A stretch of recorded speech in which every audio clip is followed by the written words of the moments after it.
Hello everyone, welcome. In this video, we will see multiple choice questions on complex numbers. So these are some 1 mark questions that will be asked in examination. Okay. So here is your first example.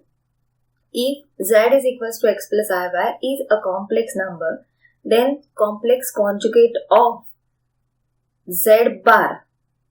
Okay. So it must be actually a complex conjugate of z, that is z bar, we say. So if suppose we have a complex number z is equals to x plus iy, then always remember we write z bar, means conjugate of a complex number, by simply changing her sign. Plus की जगह पर यहाँ पर minus होगा. Okay. So this is your option D. So I hope you all understood. Next, if z1 is equals to x1 plus iy1 and z2 is equals to x2 plus iy2 are two complex numbers such that z1 is equals to z2, then now if suppose actually they are given to you, this is your second question, x1 plus iy1, it is a value for z1, and z2 it is x2 plus iy2. So when we say these two numbers are equal, when your x1 is equal and y1 is equal to y2. Okay. So here definitely your option is B. x1 is equals to x2 and y1 is equals to y2. Then if z1 is equals to x1 plus iy1 and z2 is equals to x2 plus iy2 are two complex numbers such that z1 is equals to z is equals to z1 plus z2, means simply we have to just add the number z1 plus z2.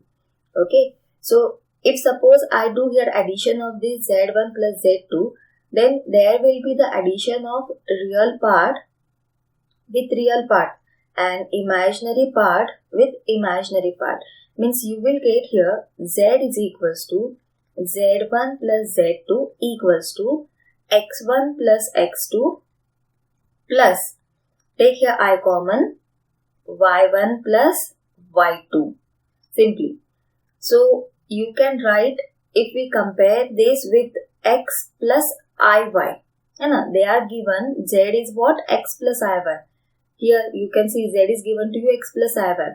Then x is equals to x1 plus x2 and y is equals to y1 plus y2. So x is equals to x1 plus x2 and y is equal to y1 plus y2. This is your option A. Then next question that we have to see, that is your fourth question. If z is equals to x plus iy is a complex number, then real part of z. Okay. So real part of z means your x. Always remember this is your real part of a complex number and this is y, is your imaginary part of the complex number. So when we want to write a real part of z, then definitely it is x. The real part of, okay, अब यहाँ पर हम लोगों को D Moivre's theorem apply करना पड़ेगा, right? Now this is your question number 5. Let's solve here. It is given to you cos x plus I sin x bracket raised to 5. But we all know cos theta plus I sin theta bracket raised to n. According to De Morvis theorem, we can write cos n theta plus I sin n theta. Right? तो यहाँ पर ये जो 5 है ये theta में multiply करेगा. So it will be cos 5x plus I sin 5x according to this theorem. Okay? So यहाँ पर आप लोग देख सकते हो ये इसका रियल पार्ट है और ये इसका इमेजिनरी पार्ट है. So definitely what is your answer? Then we want here real part of the complex number, which is cos 5x. So hope you all understood the example. Next is if f of z is equals to e to the power 2z, then imaginary part. Now we want to find the imaginary part here. So our sixth example where it is given to us, f of z is equals to e to the power 2z. So let's say z is equals to x plus iy. I can write it like this. तो यहाँ पर bracket को पहले multiply कर दो 2 से, फिर हम लोग बेस को सेपरेट कर सकते हैं, तो ये हो जाएगा e⁻2x इंटू e⁻i2y, है ना। We have separated the base here. Base अगर सेम है तो पावर्स की एडिशन होती है, दैट इज इक्वल्स टू। अब यहाँ पर देखो फर्स्ट टर्म में i प्रेजेंट है ही नहीं, यानी कि ये कंप्लीटली रियल टर्म है, इसको हम कुछ भी नहीं कर सकते। बट ये जो है सेकेंड टर्म, यहाँ पर i प्रेजेंट है, तो यहाँ पर ना हम कॉम्प्लेक्स का कंसेप्ट यूज कर सकते हैं। e⁻i थीटा को हम लोग क्या लिख सकते हैं, cos theta plus i sin theta.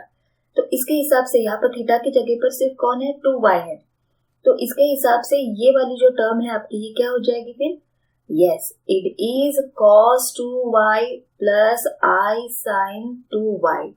अब e⁻2x से हम मल्टीप्लाई कर दो, तो ये हो जाएगा e⁻2x cos 2y plus i e⁻2x sin 2y। और अब आप लोग यहाँ पर देख सकते हो ये इसका रियल पार्ट है और ये इसका इमेजिनरी पार्ट है, बट हमें तो इमेजिनरी पार्ट चाहिए, तो इमेजिनरी पार्ट यहाँ पर क्या है, e⁻2x sin 2y। That is your option b. Okay, let's solve next example, the imaginary part of sin z bar. Okay, तो यहाँ पर हमें sin z बार फाइंड करना है, that is our 7th number example, sin z बार। अब z बार यानी कि z का कॉन्जुगेट होता है, तो यहाँ पर हम इस z बार की वैल्यू को लिख सकते हैं x माइनस आई वाई, है ना। अगर z x plus i y है तो z बार x माइनस आई वाई। और अब हम लोगों को यहाँ पर sin a माइनस b का रिजल्ट अप्लाई करना है।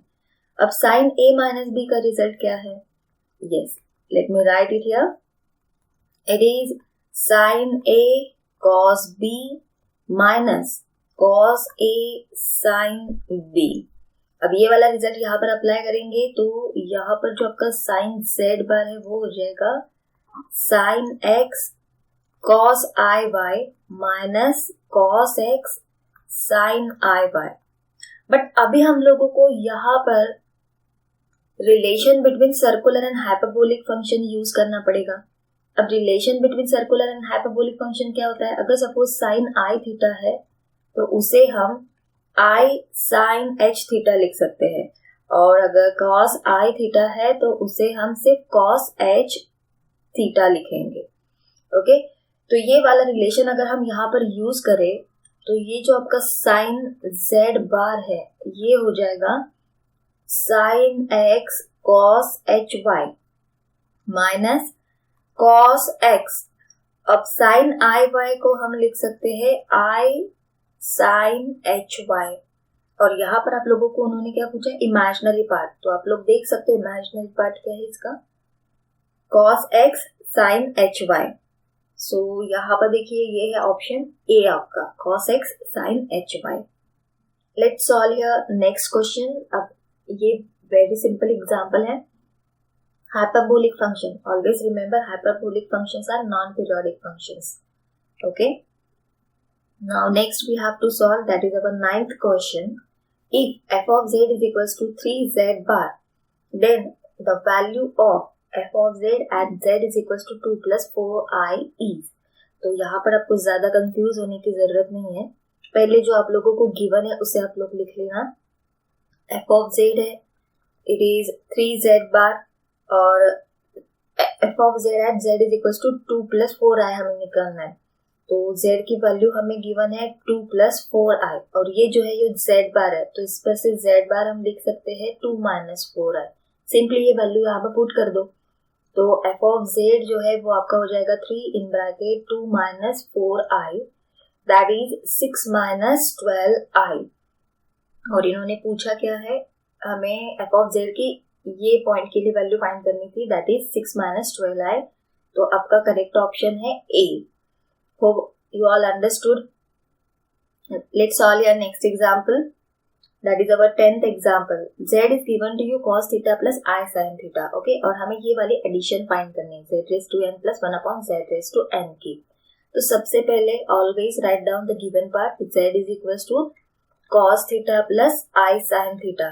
ओके, अब इस पर से हम लोग z raised to n find कर सकते हैं। z raised to n क्या होता है, according to the De Moivre's theorem. अब हमें यहाँ पर डी मॉर्विस थ्योरम यूज करना है। ऑलवेज रिमेम्बर, अगर कोई कॉम्प्लेक्स नंबर है और उसकी पावर में मतलब नंबर है, तो कॉम्प्लेक्स नंबर की अगर कोई पावर होती है तो वहां हमें always D Moivre's theorem use करना होता है।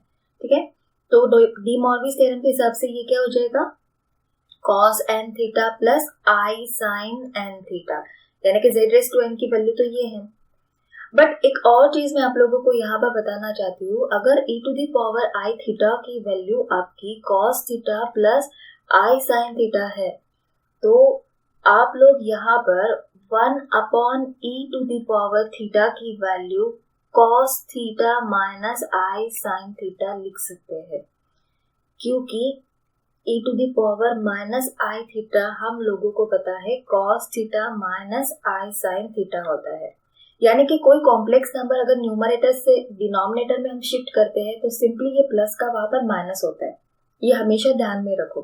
ठीक है, तो यहाँ पर अगर z रेज टू n की value cos n theta plus i sine n theta है, तो always 1 upon z raise to n की जो वैल्यू होगी वो cos n theta minus i sine n theta होगी। और अगर अब हम ये दो इक्वेशंस की एडिशन करेंगे तो z raise to n plus 1 upon z raise to n, इसमें जो इमेजिनरी टर्म है ये वाली कैंसिल हो जाएगी, तो cos n theta plus cos n theta यानी कि 2 cos n थीटा, ये आपका आंसर हो जाएगा वहां पर। ओके, तो यहाँ पर definitely it must be 2 cos n theta, यहाँ पर आप लोगों को 2 चाहिए, then only you can say it is your correct option. Okay, so I hope you all understood. Next हम लोगों को जो लिखना है 11th नंबर का एग्जाम्पल है, on the eigen diagram the complex number z is equals to x plus iy represents, yes definitely z equal to x plus iy represents the distance from origin in xy plane। Eigen diagram में हम जो complex number find करते हैं या फिर कोई एक complex number वहां पर प्लॉट करते हैं, तो वहां पर it is nothing but a distance of complex number from origin. तो यहाँ पर ध्यान में रखना है आप लोगों को, your option is D. If z is equals to x plus iy is a complex number, then polar form of the complex number is, so very simple। यहाँ पर ना हम अगर सपोज ये z equals to x plus iy ये Cartesian form है, तो इसे हम पोलर फॉर्म में लिख सकते हैं r in bracket cos theta plus i sine theta. Polar form यानी कि जहां पर हमें x और y को r cos थीटा और y r sin थीटा से रिप्लेस करना होता है, और इसी का एक्सपोनेंशियल फॉर्म होता है e to the power i theta. तो ये आप लोगों को ध्यान में रखना है। ठीक है, तो डेफिनेटली यहाँ पर जो आपका करेक्ट ऑप्शन है वो सी है। या नीचे आप लोगों को पूछा ही है कि अगर z equal to x plus i y is a complex number then exponential form, जैसे कि मैंने अभी आप लोगों को बताया r e to the power i theta, this is the exponential form of the complex number.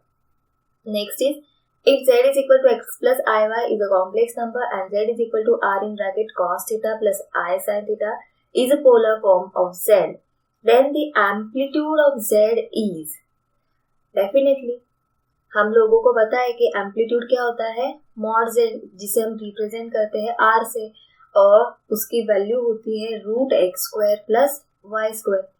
अब ये भी एम्पलीट्यूड का रिप्रेजेंटेशन है, ये भी एम्पलीट्यूड का रिप्रेजेंटेशन है, और ये भी एम्पलीट्यूड का रिप्रेजेंटेशन है। तो z इज एम्पलीट्यूड पूछा है, तो डेफिनेटली हमारा जो करेक्ट ऑप्शन होगा वो r है।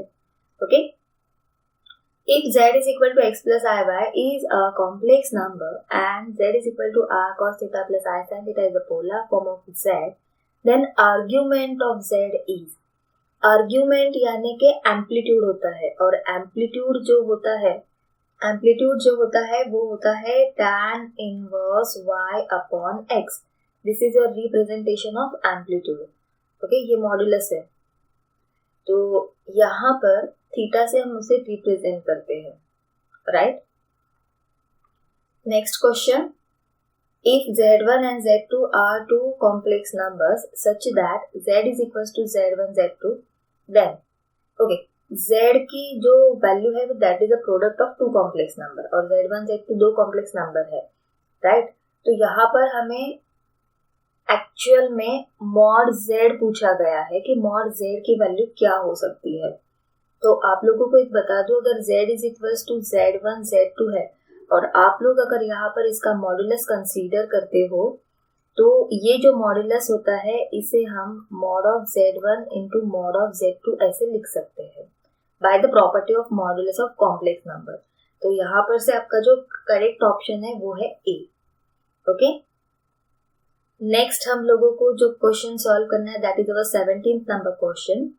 If z1 and z2 are two complex numbers, then modulus of z1 z2 is okay।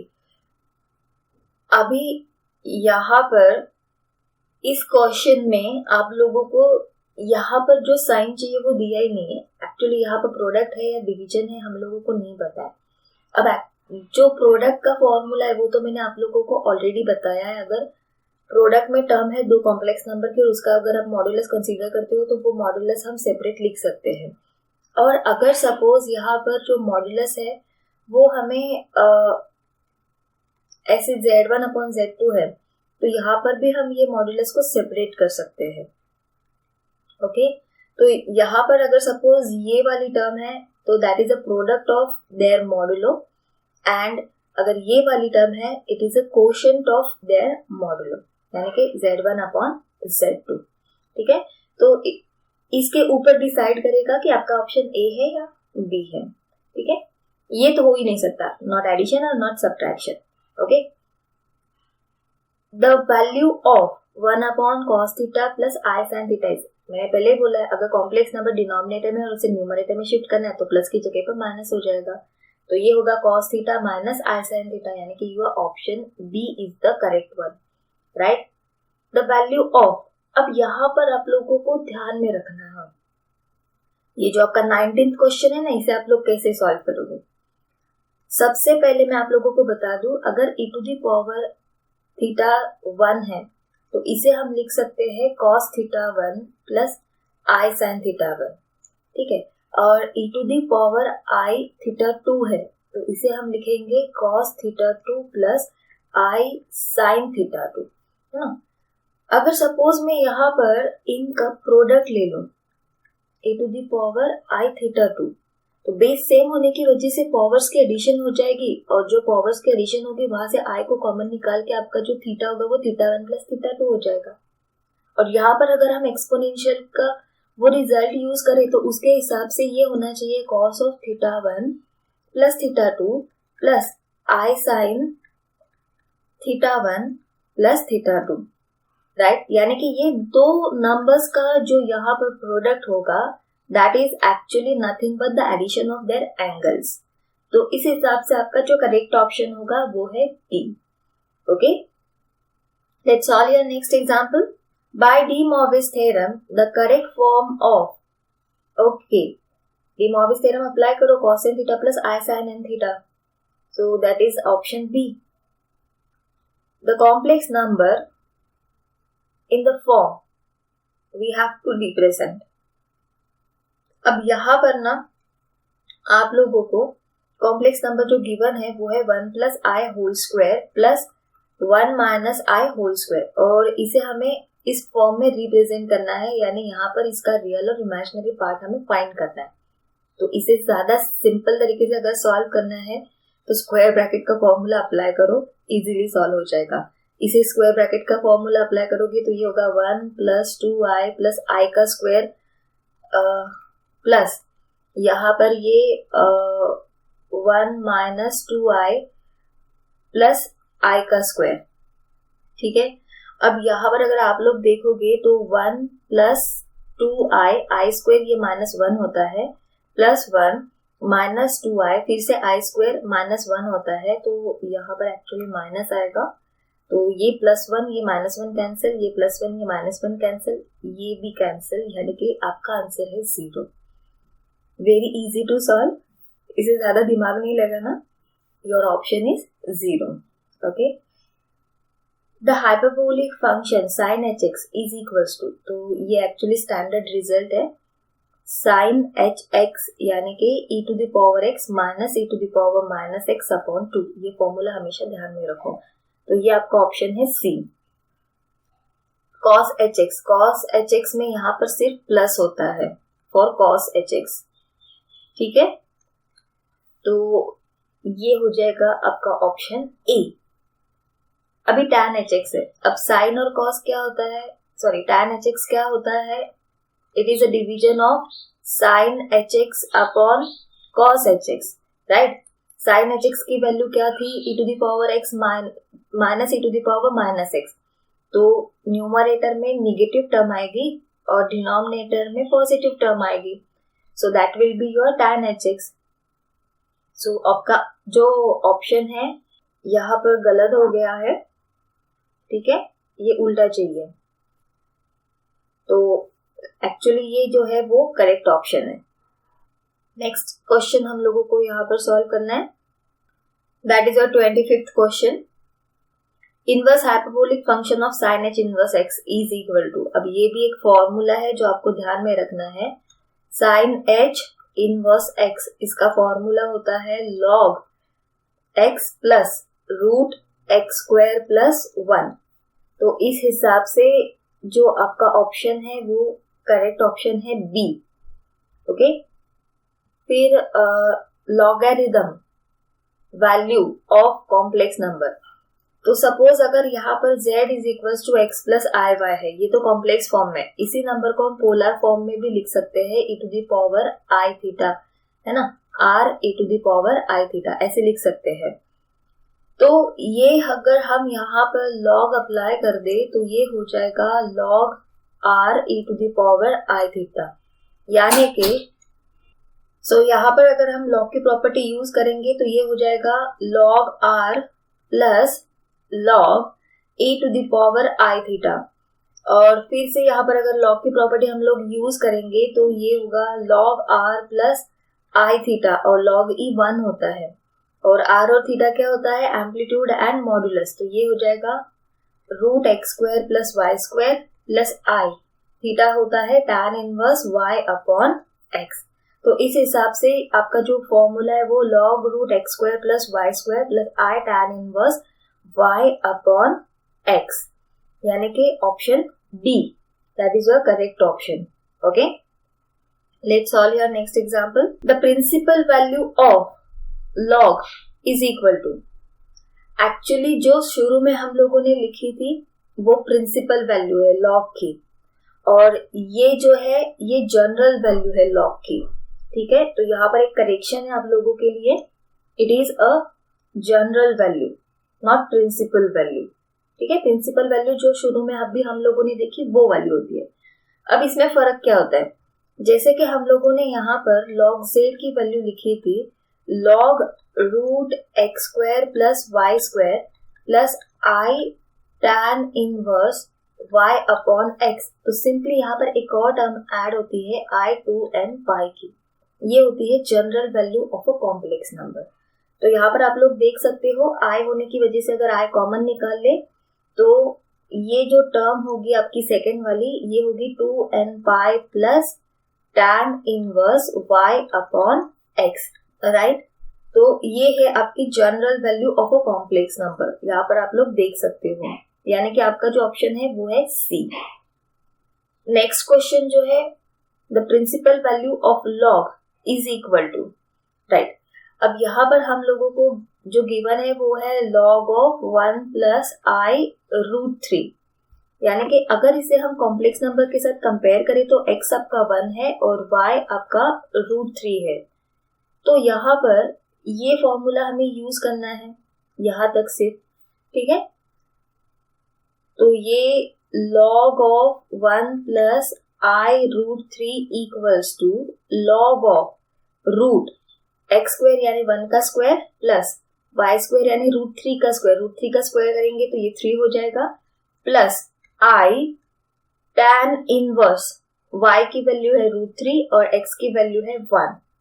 इसे सॉल्व करो तो ये होगा log ऑफ 1 प्लस 3 4 का root 2 plus i tan inverse root 3/2 यानी कि tan इनवर्स रूट 3, और tan इनवर्स रूट 3 की वैल्यू होती है π/3। सो ये हो गई आपकी required term, that is log 2 plus i π/3। So this is your option D. Okay, hope you all understood.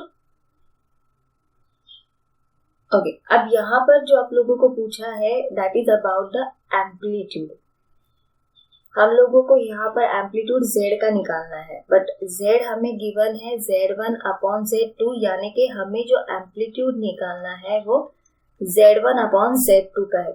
तो यहाँ पर ये स्टैंडर्ड रिजल्ट है, इसको हम ऐसे लिख सकते हैं, या आप लोगों को ध्यान में रखना है. It is amplitude of Z1 minus amplitude of Z2.